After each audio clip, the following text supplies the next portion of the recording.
استعیذ باللہ من الشیطان الرجیم۔ آج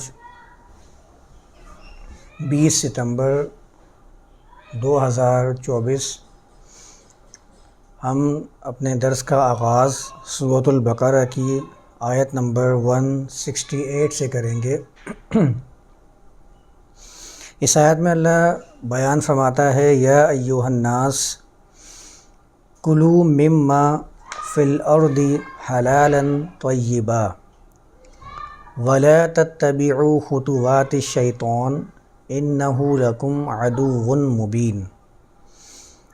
یعنی کہ یا ایھا الناس تمام لوگوں کو مخاطب کر کے قرآن فرماتا ہے کہ کلوا مما فی الارض حلالا طیبا، جو کچھ بھی زمین میں ہے اس کو استعمال کرو، حلالا طیبا، حلال بھی ہے اور طیب بھی ہے، اسے اپنے مصرف میں لے کر آؤ۔ جو عام طور پر ہمارے ہاں ترجمہ کلو کا کھانے کا استعمال کیا جاتا ہے کہ اے لوگوں جو کچھ بھی زمین میں ہے حلال اور طیب اسے کھانے کے طور پر استعمال کرو۔ وَلَا تَتَّبِعُوا خُطُوَاتِ الشَّيْطَانِ، اور شیطان کے قدموں کی، شیطان کے راستے کی پیروی ہرگز نہ کرو۔ اِنَّهُ لَكُمْ عَدُوٌّ مُبِينٌ، یقینی طور پر وہ تمہارے لیے واضح کرنے والا عدو ہے، جس کا معنی عام طور پر دشمن ہی کیا جا رہا ہوتا ہے۔ تو اس آیت میں اللہ نے سب سے پہلے تو جو کلام کیا، خطاب کیا، وہ کل انسانیت سے کیا ہے کہ اے لوگوں، یعنی پوری انسانیت کو اللہ مخاطب کر کے فرماتا ہے کلوا مما فی الارض حلالا طیبا۔ حلال کا لفظ قرآن کے اندر مختلف مقامات پر موجود ہے۔ حا، لام اور لام اس کا مادہ ہے، حلا۔ اس کا بنیادی معنی ہوتا ہے کسی چیز کا کھل جانا۔ جیسے قرآن میں ایک مقام پہ موسیٰ رسول اللہ کا کلام آتا ہے جس میں وہ کہتے ہیں وَاحْلُلْ عُقْدَةً مِّن لِسَانِی، میرے اسلوب میں جو گرہ لگی ہے یا رب اس گرہ کو کھول دیجئے۔ وَاحْلُلْ عُقْدَةً، وہاں پر بھی احلل جو آیا ہے یہ گرہ کھولنے کے لیے استعمال ہوا۔ تو حا، لام اور لام کا مطلب یہی ہوتا ہے۔ حلال اور حرام کے ہمارے ہاں جو تفریق ہے، حلال معنی ہی اس کا یہ ہوتا ہے کہ وہ چیز جس پر کوئی رکاوٹ نہ کی گئی ہو، جس کی کوئی حدود بندی نہ کی گئی ہو، اس کو حلال کہا جاتا ہے عربی زبان کے اندر، جو کھلا ہو۔ اور حرام اس کے مقابلے میں جب آتا ہے تو اس کا معنی ہوتا ہے کہ وہ چیز جس کی رکاوٹ کر دی گئی ہو، جس کو روک دیا گیا ہو، جس کی حدود بندی کر دی گئی ہو، اس کو حرام کہتے ہیں۔ جیسے کہ حرام سے محترم کا لفظ بنا ہے، حرمت کا لفظ بنا ہے، احترام استعمال کرتے ہیں ہم لوگ۔ تو حلال کا لفظ ہمیشہ جب بھی آتا ہے اس کا مطلب کسی چیز کا کھول دینا، کھل جانا۔ محل ہمارے ہاں استعمال ہوتا ہے، قرآن میں محلہ کے الفاظ آئے ہیں، کسی کا کسی مقام پر اتر جانا، ایسا مقام کہ جہاں پر جا کر سواری پہ سے رسیاں کھول کے سامان کو نیچے رکھ دیا جائے، اسے محل کہا جاتا ہے عربی زبان کے اندر۔ تو حلالن کا مطلب یہاں یہ ہوا کہ وہ چیزیں جو تمہارے لیے کھلی ہوئی ہیں، جن پر کسی قسم کی کوئی رکاوٹ نہیں کی گئی ہے، جن پر کوئی حدود بندی نہیں کی گئی ہے، اس کو اپنے مصرف میں لے کر آؤ۔ یہ کل انسانیت سے اللہ خطاب کر رہا ہے۔ اور حلالن کے ساتھ ایک اور جو اس کا ایڈجیکٹو استعمال ہوا وہ طیبن کا لفظ استعمال کیا ہے، جو توبہ، طیبن، ہمارے ہاں تو عام طور پر طیبن اردو میں بھی استعمال ہوتا ہے خوشبو کے لیے، عربی زبان کے اندر بھی طیب خوشبو کے لیے استعمال کیا جاتا ہے۔ توبہ قرآن میں مختلف مقامات پہ استعمال ہوا ہے، توبہ، ذریۃ طیبۃ کے الفاظ آئے ہیں قرآن کے اندر۔ تو توبہ، طیبن، طیب، یہ سارے معنی کسی چیز کا خوشگواری کا فہم یہ لفظ دے رہا ہوتا ہے۔ اس کا جو مفہوم نکلتا ہے وہ کسی چیز کا بہت ہی خوشگوار ہونا، جب کہتے ہیں طعام طیب تو ایسے کھانے کے لیے استعمال کیا جاتا ہے جو انسان کو خوب بھاتا ہے اور بہت ہی آسانی سے اس کے جسم کے اندر چلا جاتا ہے، یعنی انسان اس کو بڑا ہی آسان طریقے سے کھا سکتا ہے، نہ اس کے حلق میں اٹکتا ہے، نہ اس کو پریشان کرتا ہے، اس کے آنکھوں کے لیے بھی اچھا ہو، اس کے معدے کے لیے بھی اچھا ہو، اس کھانے کو عربی زبان میں طعام طیب کہا جاتا ہے۔ تو قرآن یہاں پر کہہ رہا ہے کہ جو کچھ بھی زمین میں جو رزق بھی آپ کو پایا وہ حلال ہو، طیب ہو، آپ اس کو اپنے استعمال میں لا سکتے ہیں۔ یہ تو میں کلو کا وہ ترجمہ بیان کر رہا ہوں جو ہمارے ہاں عام طور پر کھانے کے لیے استعمال کیا جاتا ہے، ورنہ ہم تو پہلے بھی ڈسکس کر چکے ہیں کہ اکلا، یاکلو اور کل، یہ لفظ تو کسی چیز کو اپنے اسراف میں لانے کے لیے، اپنے مصرف میں لانے کے لیے استعمال کیا جا رہا ہوتا ہے کہ آپ اس کو کنزیوم کر لیں۔ کنزمپشن اس لفظ کے اندر موجود ہوتی ہے۔ قرآن میں کئی مقامات پر یا ایھا الذین آمنوا لا تأکلوا الربا، ربا کو نہ کھائیں۔ تو سب جانتے ہیں کہ ربا کھایا نہیں جاتا بلکہ ربا کو استعمال کیا جاتا ہے۔ ایک مقام پہ قرآن نے یتیم کے مال کے ساتھ استعمال کیا، لا تأکلوا اموال الیتامی، یتامہ کے مالوں کو نہ کھائیں۔ وہاں بھی سب جانتے ہیں کہ یتیم کے مال کا جو استعمال ہے اس کو منع کیا گیا ہے کہ آپ ظلم کے طرز پر ان کے مالوں کو اپنے استعمال میں نہ لے کر آئیں۔ یہ اکلا یاکلو کا بنیادی معنی ہے۔ تو قرآن جب یہاں پر کلو مما فی الارض حلالا طیبا کہتا ہے تو واضح پیغام دیتا ہے، کل انسانیت کو بتاتا ہے کہ تمہارے اوپر کسی قسم کی اس زمین پر کوئی رکاوٹیں نہیں ہیں۔ جو کچھ بھی بغیر رکاوٹ کے تمہارے من کو بھاتا ہے، تمہیں پسندیدہ لگتا ہے، تمہارے مزاج کے مطابق ہوتا ہے، اس کو اپنے مصرف میں لے کر آؤ۔ اس کو استعمال کرنے کی کھلی اجازت اللہ کی طرف سے پوری انسانیت کے لیے ہے۔ اور آپ یہاں دیکھیں یا ایھا الناس لکھا ہے، کسی مسلک کو، کسی مذہب کو، کسی قوم کو مخاطب کر کے قرآن نے نہیں کہا، کیونکہ ہر قوم کا اپنا ایک مزاج ہے۔ کوئی کسی چیز کو پسند کرتا ہے، اس کے علاقے میں وہ چیز موجود ہوتی ہے، کوئی کسی چیز کو ناپسند کرتا ہے کیونکہ اس کے علاقے میں وہ چیزیں پائی نہیں جاتی ہیں، یا اس کے ذہن میں وہ چیز بٹھا دی جاتی ہے کہ یہ چیز پسندیدہ نہیں ہے، یا یہ چیز جو ہے یہ آپ کی صحت کے منافی ہے، تو وہ اس کو چھوڑ دیتا ہے۔ یہاں قرآن کل انسانیت سے خطاب کر رہا ہے، یا ایھا الناس کہہ رہا ہے۔ ہر مزاج کا شخص اپنے مزاج کے مطابق چیزوں کو استعمال کرنے پر بالکل با اختیار ہے۔ اس کے اوپر کوئی رکاوٹ یا حدود بندی کر دینا اپنی طرف سے، یہ حدود سے تجاوز کرنا ہے۔ جب اللہ نے کسی چیز کی حدود بندی نہیں کی، اس کے اوپر تو ہمیں بھی کوئی اختیار نہیں کہ ہم فلاں چیزوں کو جو غیر قرآنی ہوں ان کا نفاذ کرنے کی کوشش کریں، لوگوں کے مزاج کو اس کے مطابق ڈھالنے کی کوشش کریں، اور یہ مسلط کرنے کی کوشش کریں کہ ہاں یہ چیزیں ہیں جو مجھے پسند ہیں، انہیں آپ استعمال کر سکتے ہیں، اور جو مجھے ناپسند لگتی ہیں انہیں آپ استعمال نہیں کر سکتے۔ یہ اختیار اللہ نے کسی کو نہیں دیا۔ وہ حلالا طیبہ کہتا ہے کہ جو چیزیں بھی آسانی سے میسر ہو سکتی ہیں، حلال کے اندر یہ چیز بھی آتی ہے، اور وہ چیز میسر ہونے کے بعد آپ کو بھا جائے تو آپ اس کو استعمال کیجئے۔ اور اس کے بعد فرماتا ہے وَلَا تَتَّبِعُوا خُطُوَاتِ الشَّيْطَانِ، یہ جو شیطانی کردار کے حامل لوگ ہیں، جن راستوں پر یہ گامزن ہیں، ان راستوں کے اوپر آپ ہرگز نہ چلیں۔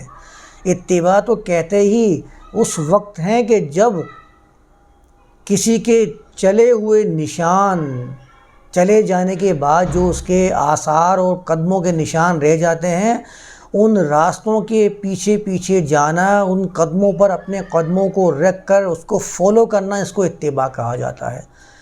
تو قرآن تو کہتا ہے کہ شیطانی کردار کا معاملہ کیا ہے کہ شیطان جن جن راستوں پر، جن جن قدموں کو وہ لے کے گیا ہے، یہ جو خطوات لکھا ہے یہ عربی زبان میں خطوتن کی جمع آتی ہے، اور خو، تو اور یا عربی زبان کے اندر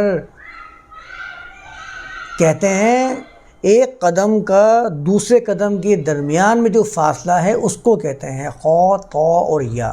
اسی سے خطوتن بنا ہے، اسی سے خطوات کی جمع آئی ہے. پھر یہ ہر قدم کے لیے استعمال ہونے لگ گیا. تو مطلب یہ ہوا کہ شیطان جن راستوں پر گامزن ہوا ہے، جو یہ کردار کا حامل ہے، شیطانی کردار کا، آپ اس کے پیچھے پیچھے ہرگز نہ جائیں. یہ بات کہنے کی ضرورت کیوں پیش آئی اس آیت میں حلالاً طیبہ کے بعد؟ کیونکہ وہ لوگ جو خود سے کسی چیز کو حلال و حرام قرار دینے کا اپنے آپ کو ذمہ دار قرار دیتے ہیں کہ فلاں چیز حلال ہے اور فلاں چیز حرام ہے، جس کا قرآن کے اندر کوئی تذکرہ موجود نہیں ہے، اللہ کے کلام میں اس کے بارے میں کسی قسم کی کوئی رکاوٹ نہیں لگائی گئی ہے، تو قرآن اس کا رد کر رہا ہے، کہہ رہا ہے کہ ایسے کردار یہ شیطانی کردار ہیں. کیونکہ شیطان تو کہتے ہی حدود سے تجاوز کر جانے والے کو ہیں. اللہ نے یہ حدود جو لگائی تھی کہ آپ میں سے کسی کو اختیار نہیں ہے کہ آپ اپنی سوچ کو، اپنے مزاج کو دوسرے پر مسلط کریں، یا اللہ نے جو حلال قرار دیا ہے اس کو حرام قرار دیں. جو قرآن مقام پہ کہا نا وَلَا تَقُولُوا لِمَا تَصِفُوا أَلْسِنَتُكُمُ الْكَذِبَ هَذَا حلال وَهَذَا حرام، کہ تمہاری زبانیں یہ وصف بیان نہ کریں، جھوٹ کا وصف، کہ یہ حلال ہے اور یہ حرام ہے، لِتَفْتَرُوا عَلَى اللَّهِ الْكَذِبَ، اللہ پر جھوٹ کو بنانے کے لیے. تو یہ کردار شیطانی کردار ہے. اگر کوئی شخص، کوئی بھی انسان اس کردار سے خود کو متصف کر لیتا ہے تو لوگوں کو اس کردار کے پیچھے پیچھے چلنے سے قرآن منع فرماتا ہے. وَلَا تَتَّبِعُوا خُطُوَاتِ الشَّیطان، جن راستوں پر یہ گامزن ہو چکے ہیں ان راستوں کی کبھی بھی آپ کو پیروی نہیں کرنی ہے. وجہ کیا ہے؟ اِنَّهُ لَكُمْ عَدُوٌّ مُبِینٌ، یقینی طور پر وہ تمہارے لیے واضح کر دینے والا عدو ہے. عربی زبان میں عین، دال اور یا پھر عین، دال اور واو کے جو لفظ بنتے ہیں، آپ تمام لفظوں کا جائزہ لے لیجئے. قرآن میں وَمَن يَتَعَدَّ حُدُودَ اللَّهِ کے الفاظ موجود ہیں. تعدیہ کے الفاظ عربی زبان کے اندر پائے جاتے ہیں. حدود سے تجاوز کرنے کے لیے، آگے نکل جانے کے لیے عربی زبان میں عین، دال اور واو کا لفظ استعمال کیا جاتا ہے. العیدہ کہتے ہیں اس ویج کو جو دو لکڑیوں کے درمیان میں لگا دیا جاتا ہے کہ دونوں لکڑیاں آپس میں مل نہ پائیں، دونوں کے درمیان میں دوری آ جائے، اس کے لیے العیدہ کا لفظ استعمال کیا جاتا ہے اس ویج کے لیے، اس لکڑی کے ٹکڑے کے لیے. اور جیسے ہی آپ نے اس لکڑی کے ٹکڑے کو درمیان سے نکال دیا، وہ دونوں لکڑیاں آپس میں کڑک کر کے مل جاتی ہیں.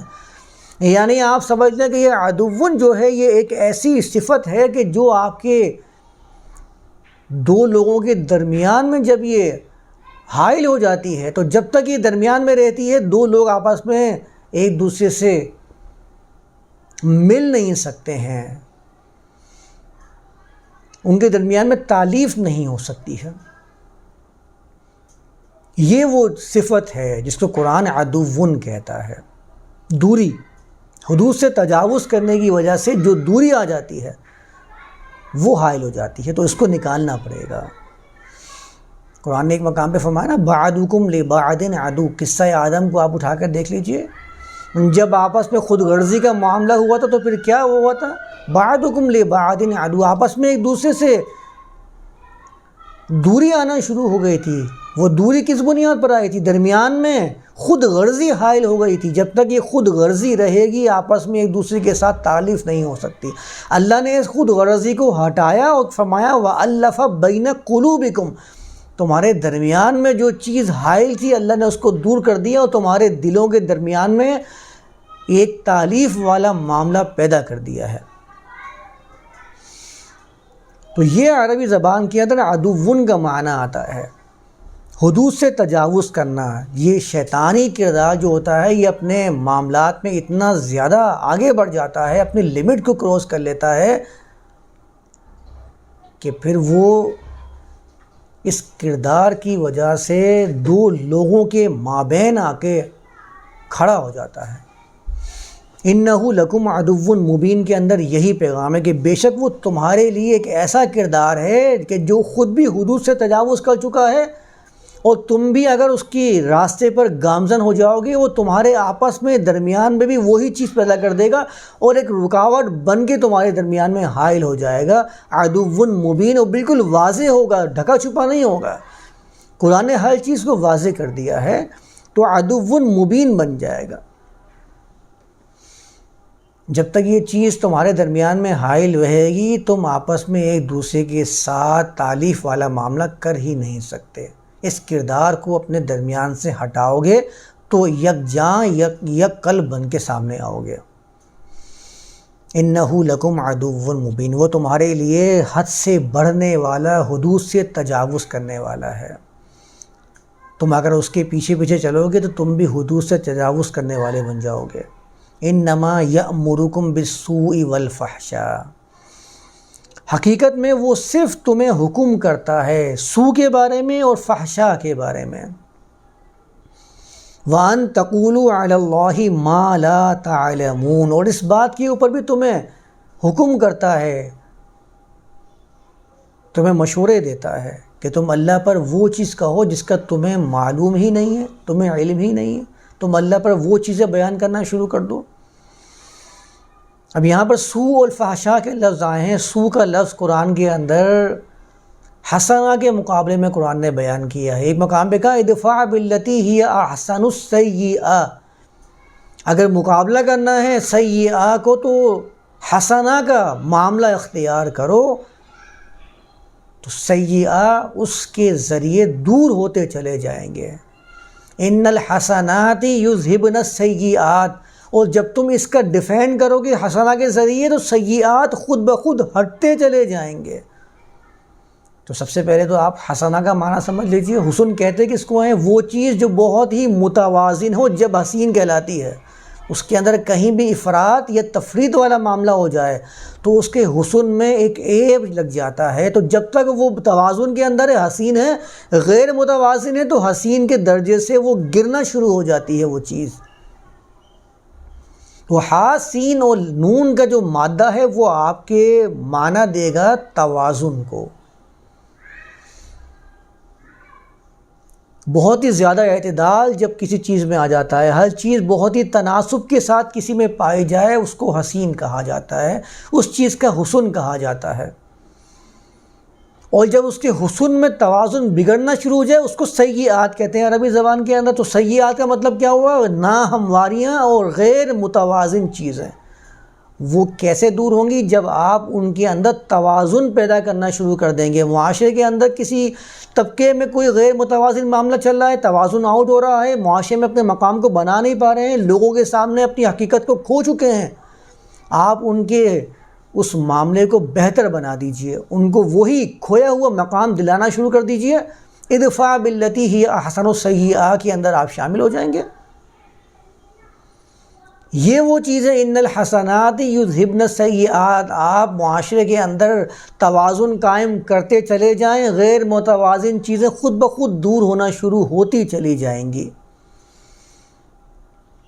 تو سیئہ کا حکم کرتا ہے شیطان آپ کو ہمیشہ، جو شیطانی کردار ہوگا وہ ہمیشہ آپ کو معاشرے میں غیر متوازن معاملات قائم کرنے کا حکم کرتا رہے گا، جس کو قرآن فساد سے بھی تعبیر کرتا ہے۔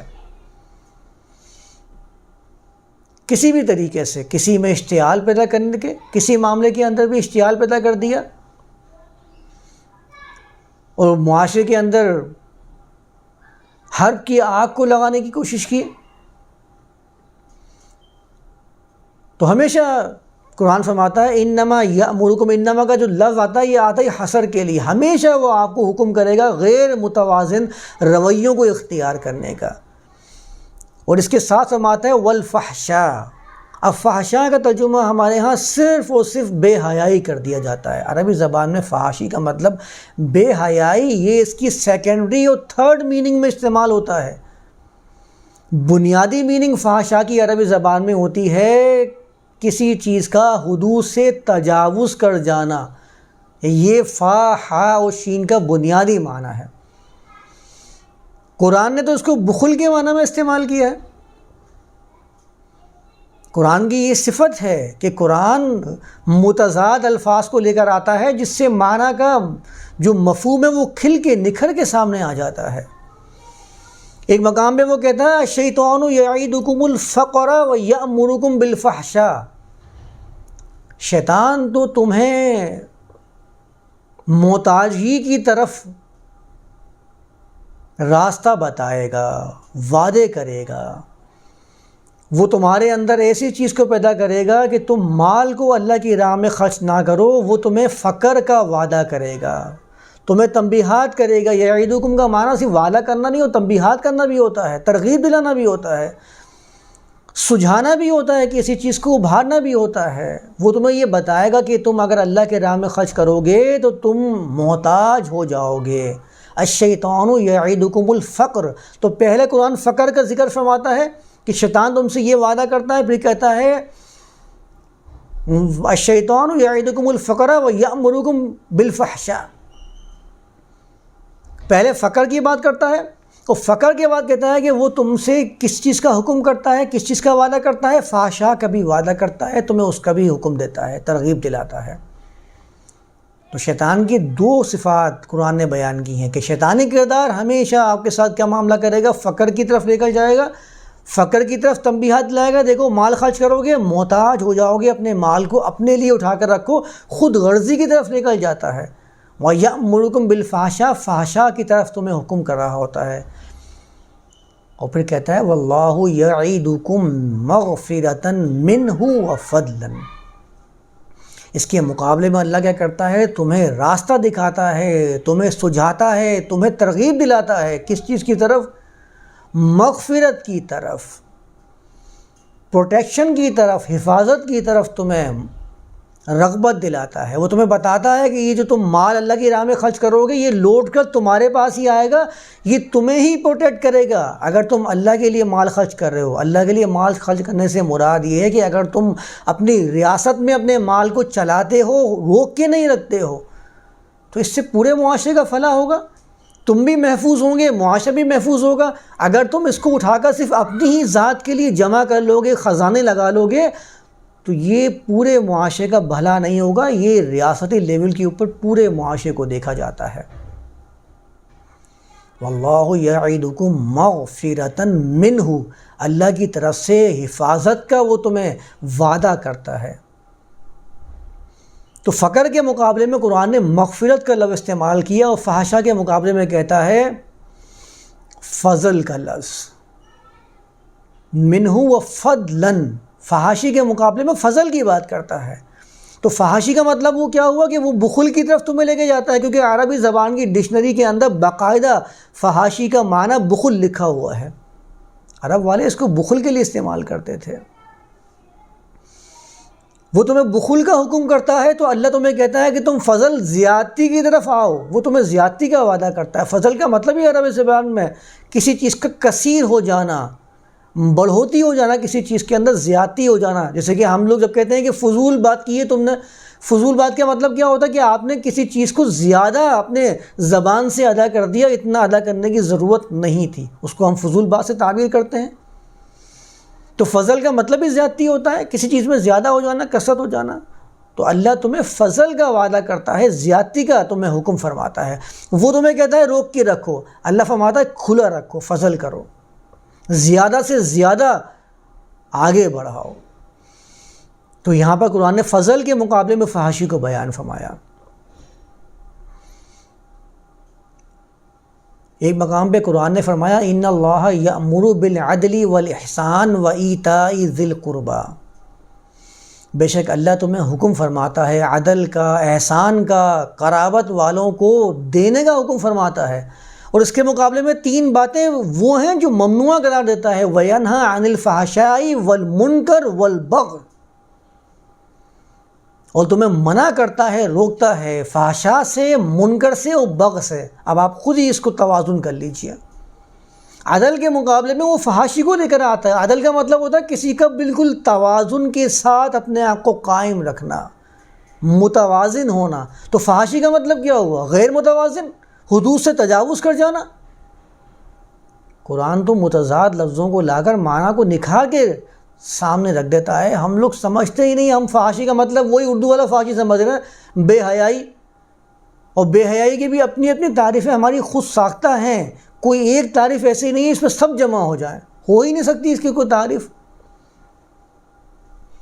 کسی کے نزدیک فحاشی کا تعلق فقط عورت کے ساتھ ہے، کسی کے نزدیک فحاشی کا تعلق مرد کے پورے جسم سے نہیں ہے سوائے چند حصوں سے، کسی کے نزدیک فحاشی کا تعلق عورت کے چہرے کھولنے سے ہے، اور کسی کے نزدیک عورت کا چہرہ کھولنے میں کوئی فحاشی نہیں ہے. کوئی ایک تعریف فحاشی کی ہمارے یہاں ایسی نہیں ہے جس پہ سب جمع ہو جائیں. اور پھر یہ تو میں نے ہمارے اپنے معاشروں کی بات کر رہا ہوں. ہم تو دنیا بھر کے عالم کی اگر بات کریں گے تو وہاں تو معاملہ اور چینج ہو جائے گا. پھر تو وہاں پر اقوام کا مزاج بھی شامل ہو جائے گا کہ ہر اقوام کا اپنا مزاج ہوتا ہے، پہننے اوڑھنے کا، معاملات کو ساتھ لے کے چلنے کا. بڑا تفصیلی یہ تو موضوع ہے جس کو تفصیل سے بات کرنے کی ضرورت ہے. تو فحاشی کا تو ہمارے ہاں جو ترجمہ کیا جاتا ہے وہ ترجمہ قرآن تو فحاشی کو عدل کے مقابلے میں بیان کر رہا ہے. فحشاء کو وَيَنْهَىٰ عَنِ الْفَحْشَاءِ إِنَّ اللَّهَ يَأْمُرُ بِالْعَدْلِ کے ساتھ بیان کرتا ہے کہ عدل کے مقابلے میں فحاشی ہے، حدود سے تجاوز کرنا یہ فحاشی ہے. ایک مقام پہ سورۃ الاحزاب دیکھ رہا تھا، یا نساء النبی، اے نبی کے ماتحت وہ جماعتیں ہیں جو ماتحتی میں ذمہ داریوں کی ادائیگیاں کر رہی ہوتی ہیں. مَن یأتی منکن بفاحشۃ مبینۃ یضاعف لها العذاب ضعفین. جو اپنی ذمہ داریوں کو پورا کرنے والی جماعتیں ہیں وہ اگر کسی بھی قسم کی مبینہ فحاشی کا ارتکاب کر لیتی ہیں تو اللہ ان کے لیے دگنے عذاب کی بات کرتا ہے. سورۃ الاحزاب کی شاید 33 یا 34 یا 31 32 آیت نمبر ہوگی. یہاں پر فاحشۃ مبینہ کے الفاظ بیان کرتا ہے، اور جس میں 22واں پارہ شروع ہو رہا ہے وَمَن یقنط مِنکن، وہاں پر قرآن فحاشی کے مقابلے میں قنوت کا لفظ استعمال کرتا ہے. اور قنوت کے بارے میں میں نے ایک دفعہ تفصیل سے بیان کیا تھا کہ عربی زبان میں قوف، نون اور تا، یہ صلاحیتوں کو بالکل صحیح طریقے سے استعمال کرنے کے لیے استعمال کیا جاتا ہے یہ لفظ، کہ ان کی جو تصریف ہے وہ بہت ہی بہتر انداز سے کی جائے. جو میں نے کہا تھا نا، سقاء کنیت، ایسے مشکیزے کو پانی کے ایسے پیالے کے لیے استعمال کیا جاتا ہے کہ جس میں پانی دور سے بھر کے لایا جائے اور جہاں تک پہنچنا چاہیے وہاں تک پہنچے، اور راستے میں ایک قطرہ بھی ضائع نہیں ہونا چاہیے. تو توانائیوں کو، صلاحیتوں کو اللہ کے لیے اتنے بہترین انداز سے صرف کرنا کہ کوئی قوت، کوئی صلاحیت آپ کی معاشرے میں فساد پھیلانے کا باعث نہ بنے. قرآن نے کہا نا وَقُومُوا لِلَّهِ قَانِتِينَ، اپنی صلاحیتوں کو صرف اللہ کے قانون کے لیے صرف کرنے کے لیے یکدم کھڑے ہو جاؤ، قائم ہو جاؤ. تو اپنی صلاحیتوں کو بہتر انداز میں اللہ کے لیے خرچ کرنا، اس کو قنوت کہتے ہیں. کوئی ایک صلاحیت بھی حدود سے تجاوز نہیں کرنی چاہیے. اگر کسی ایک قوت نے، ایک صلاحیت نے قانون خداوندی سے تجاوز کرنے کی کوشش کی، فاحشۃ مبینہ کے اندر اس کو گردانا جائے گا. تو قرآن نے قنوت کے مقابلے میں فحاشی کو بیان کیا، جس سے معنی کھل کے سامنے آ جاتے ہیں. غیر متوازن معاملات، صلاحیتوں کی بیجا تصریف، یہ آپ کی فحاشی کہلاتی ہے عربی زبان کے اندر. اب آپ اسی سے دوسرے تمام معانی کو نکالنا شروع کر دیجئے. ان الصلاۃ تنہا عن الفحشاء والمنکر، جو صلاۃ ہے وہ فحاشی اور منکرات سے روکتی ہے، غیر متوازن رویوں کو ختم کرتی ہے. الصلاۃ اس کو قرآن قرار دیتا ہے.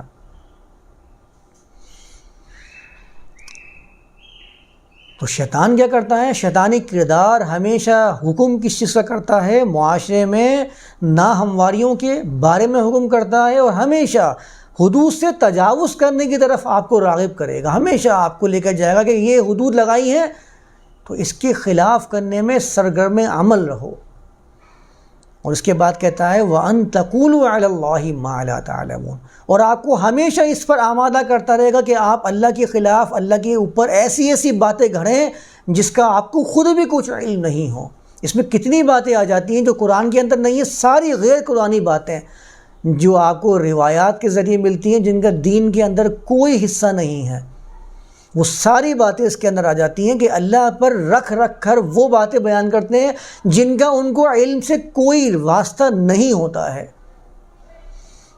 جو ساری کی ساری قیاس پر مبنی ہے، ظن اور تخمینے پر مبنی ہے کہ راوی نے فلاں روایت کو ایسے بیان کیا تو راوی پتہ نہیں قال رسول اللہ کہہ دیتے ہیں، او کما قال آخر میں لگا دیتے ہیں کہ ہاں پتہ نہیں کہا ہے ایسا یا نہیں کہا،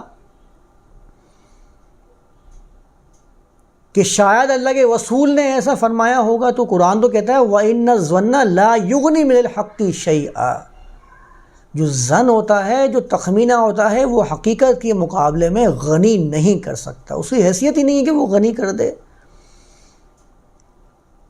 تو وَأَن تَقُولُوا عَلَى اللَّهِ مَا لَا تَعْلَمُونَ، شیطانی کردار ہمیشہ اللہ پر ایسی باتیں بیان کرنے کا حکم کرتا رہے گا جس کا آپ کو خود بھی علم نہیں ہوگا، جس کا آپ کو خود بھی معلوم نہیں ہوگا کہ ہاں یہ حقیقت میں ہے بھی یا نہیں، یا میں نے ایسی لوگوں سے سن کے بیان کرنا شروع کر دیا کہ بھئی دین کا حصہ ہے یا دین ہے۔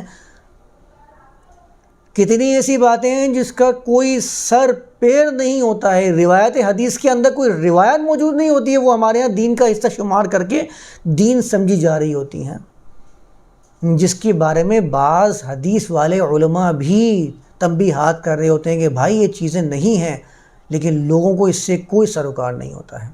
تو آپ بتائیے کہ ان کا اس آیت کے ضمن میں آنا بنتا ہے یا نہیں بنتا؟ وَأَن تَقُولُوا عَلَى اللَّهِ مَا لَا تَعْلَمُونَ۔ اور جو ان کو اس بات کا حکم فرما رہا ہے، قرآن فرماتا ہے اس کو کہ یہ شیطانی کردار ہے، یہ حدود سے تجاوز کرنے والا کردار ہے۔ جس نے خود حدود سے تجاوز کر لیا ہے، جو خود حدود کو پھلانگ چکا ہے، تو وہ آپ کو کس چیز کا حکم فرمائے گا؟ وہ آپ کو یہی کہے گا کہ جس راستے پر میں گامزن ہوں اس راستے پر آتے چلے جاؤ۔ تو قرآن نے کہا وَلَا تَتَّبِعُوا خُطُوَاتِ الشَّيْطَانِ، آپ شیطان کے راستوں کے پیچھے پیچھے ہرگز نہ جائیں کہ جس راستے پر وہ چلا گیا ہے اب آپ بھی سرپٹ دوڑے چلے جائیں میں تو وہیں جاتا رہوں گا جس طرح شیطان گیا ہے۔ نہیں، آپ کو اس کردار سے، اس راستے پر چلنے والے معاملات سے خود کو دور رکھنا ہوگا۔ تو آیت نمبر 169 تک میں اس کو رکھتا ہوں، اسی سلسلہ کلام کو آگے لے کے چلیں گے، اور آگے جا کے قرآن نے تو سنہری اصول بیان کیے ہیں، ان اصولوں کو بھی ہم سمجھیں گے کہ کیسے قرآن شیطانی کردار کو اور مزید واضح کر رہا ہے آگے چل کے۔ تو یہاں تک اس کو رکھتے ہیں۔ وما علینا الا البلاغ۔